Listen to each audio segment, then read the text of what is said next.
Hii ni Maisha Kamili, tutakufungulia Biblia uyaone maisha. Karibu sana ndugu mtazamaji wa somo na mfuatiliaji somo letu la 3 ambalo tulikuwa tukijifunza. Somo hili kama unakumbuka nasema uzima na mauti. Na fungu letu la ukalili kwa kitabu cha Filipi 1:21 ambapo wanasema kufa kwake ni nini? Ni faida. Maana kwangu mimi kuishi ni Kristo na kufa ni faida. Basi leo tunaenda kujibu maswali na pia kutoa hitimisho la somo hili la 3.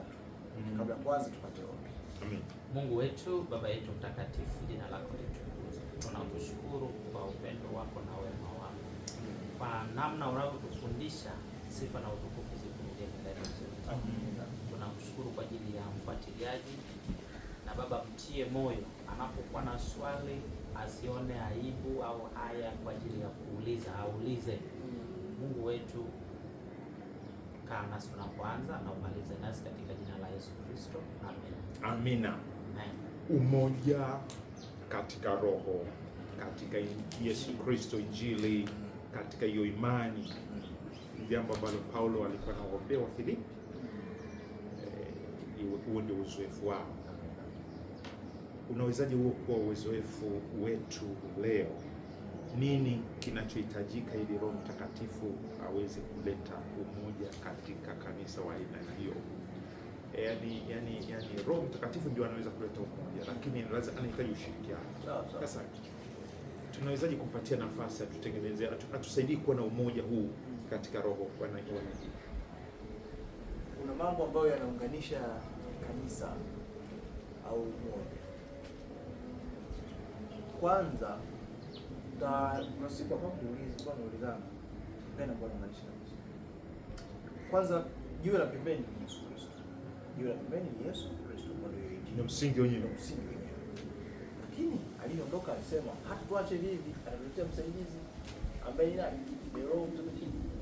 Na wote sisi tunaunganishwa na roho moja, ambaye imani yake ndio imani tunaipata kwa nani? Kwa Yesu Kristo. Sasa mimi naamini mambo ambayo pia yanatusaidia kama kanisa kudumisha umoja, kuongeza, kuchagiza umoja.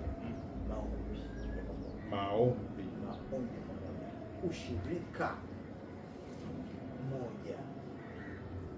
Naendelea tena mbele, hata katika seme kutafakari neno, ibada yenyewe moja. Mimi naamini katika hayo tukiachagiza, tukianzia na hapo, tutakutoka wote na roho moja.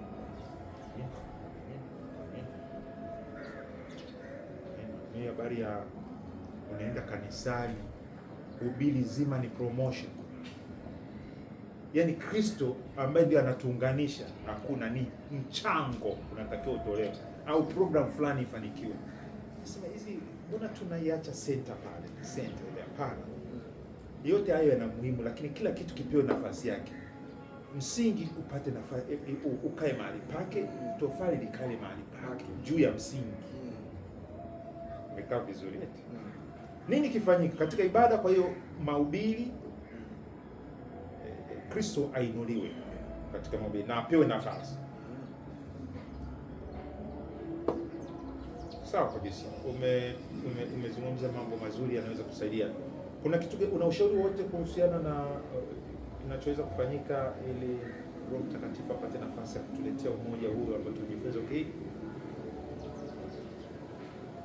Yaani ukishasema Kristo ainuliwe, umetaja kila kitu, kwa sababu Kristo ndio Injili. Kwa hiyo ukishamweka tu pale, kwa hiyo ni kumweka tu pale, na kwa hiyo unaunga habari ya maombi pia na Roho Mtakatifu kumuomba. Roho aliyeweka nani atamaliza kazi. Haya, kuna ujasiri. Tukizungumza habari ya ujasiri, kuna mapambano hapo. Ili umoja uzaliwe hapa, kuna maadui wa ndani na adui wa nje. Paulo amekutana na maadui wa nje. Haya, wao wa ndani. Haya,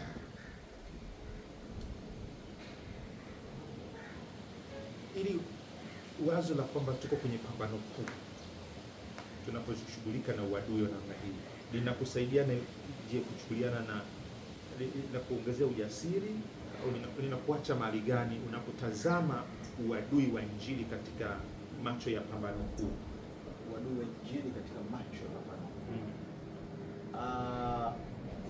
Injili katika macho ya Pambano Kuu, hapa kinachopiganiwa ni wema na uovu. Na ukiangalia kama tulivyokuja kusoma kwamba kuna watu ambao hata ndani ya kanisa wako tayari kutugawanya. Tumekwisha kuona mfano mtu ataka kakosea atoe mistari na kunyonyana, mkatisha tamaa asije kwa Kristo. Hilo ni pambano kuu ambalo mwovu yule ambaye anajua ameshashindwa, ila anajaribu kutaka kuvunja ule umoja usipatikane ule wa kweli wa roho mmoja katika kanisa. Sasa wewe unachukua hatua gani? Hatua ambayo hii kwamba ni uko kwenye pambano inakusaidia inakuwa unalikabilije sasa? Silaha zote. Kwa hiyo unakaa kivita. Kivita tuvaa silaha zote. Sio unasalimu amri mambo yaishe, mambo yaishe. Unajua kuna ile kusema mambo ya nimesarenda. Unasema nimesarenda. Basi kubali yaishe. Kwa hiyo tukae kivita ili umoja kushindania imani ya Injili. Ni pambano. Lazima na sisi tukae kivita. Unatumia silaha gani? Neno la Mungu, maombi, hoja, imani, elimu, fikra ndani ya neno na kuangusha kila ngome, kuangusha na kukataa. Ila wale jamaa wanakuaga wakati mwingine wakishindwa hoja wanakupeleka ndani. Paulo walimleta ndani kwa sababu walishindwa hoja, kamweka ndani. Lakini je, uko tayari bado kuendelea na mapambano? Furahini katika Bwana. Katika Bwana. Ukiingia mle ndani kwa sababu ya Bwana. Tumepewa sio tu kumwamini Kristo bali pia kuteseka pamoja naye ili tupate kutukuzwa pamoja naye. Sasa tumaini Paulo kabla hatujatoka, mimi binafsi ninavyochukulia pambano binafsi naona ni vita ambavyo tayari matokeo yake wa kushinda limejulikana, wa kushinda anajulikana na wa kushinda anajulikana. Kwa hiyo hata unapoingia kwenye vita unaingia ukiwa jasiri, yeye ameshashindwa tayari. Hata ukisema shindwa, unasema tu shindwa kwa sababu ushashindwa. Umemaliza. Salabani pale imemaliza yote. Sasa habari ya tumaini, tunazungumza mambo ya upendo ndio umoja, ujasiri ni imani. Sasa twende habari ya tumaini. Paulo anasema kufa ni faida. Hili somo wiki hii limekuachaje? Umeona nuru, umeona giza. Unawezaje ikawa faida? Umeona nuru kivile, unaweza kumtia moyo yeyote kwa nuru uliyoipata kwa jambo hili? Kwa sababu tumejifunza kitabu cha Wakorintho wa kwanza kwa fungu la 5. Anasema wa pili fungu la 5. Anasema miili yetu kwanza inazidi kutamani kufikwa zaidi, lakini anasema ule utu wa ndani unazidi kufanywa upya kila siku. Hiyo itakuwa ni Wakorintho kwa 4. Itakuwa ni 4 hiyo sasa. Lakini kitu kikubwa hapa anachotamani, kumbe inabidi hili vazi la nje, ili boksi hili litoke, ili inayopewa ni bora zaidi. Kwa hiyo hata kama mwili unapata mateso, ni kwa faida, kwa sababu inacho cha ndani kinazidi kufanywa kuwa ni nini? Kuwa ni bora zaidi. Amen. Kila siku kinazidi kufanywa. Paulo anasema nakufa kila siku. Nakufa kila siku. No, ili uzima uzidi kuonekana. Ni faida. Unapozidi kwa ajili ya Kristo Yesu, ndivyo unapozidi kutengenezwa kwa bora zaidi. Faida hiyo. Wacha nife. Kama kufa ni kwa ajili ya Kristo. Kufa. Mbona ujisemee nafsi yako unasema ni kufa tu? Wewe ndio umesema ngoja nife. Na mimi kama kufa ni kwa ajili ya Kristo, ngoja nife. Kwa sababu yeye amesema kwamba faida yake ni kwamba uzima, kukaa na Kristo. Kukaa na Kristo. Kwa sasa hivi tusubiri kuvikwa sasa ya kutokufa kwenye ufufuo. Rafiki yangu, sijui somo la wiki hii limekuacha na shauku gani kwa ajili ya kanisa lako na umoja wa imani katika Injili, lakini pia na wewe unavyo testify, unavyoshuhudia Mungu katikati ya changamoto unapoishindania Injili hii. Ninaamini umeachwa na ujasiri zaidi, na tunaweza tukamwomba Mungu, wale ambao bado tunachechemea, tunaogopa kufa, kwa ajili ya Kristo.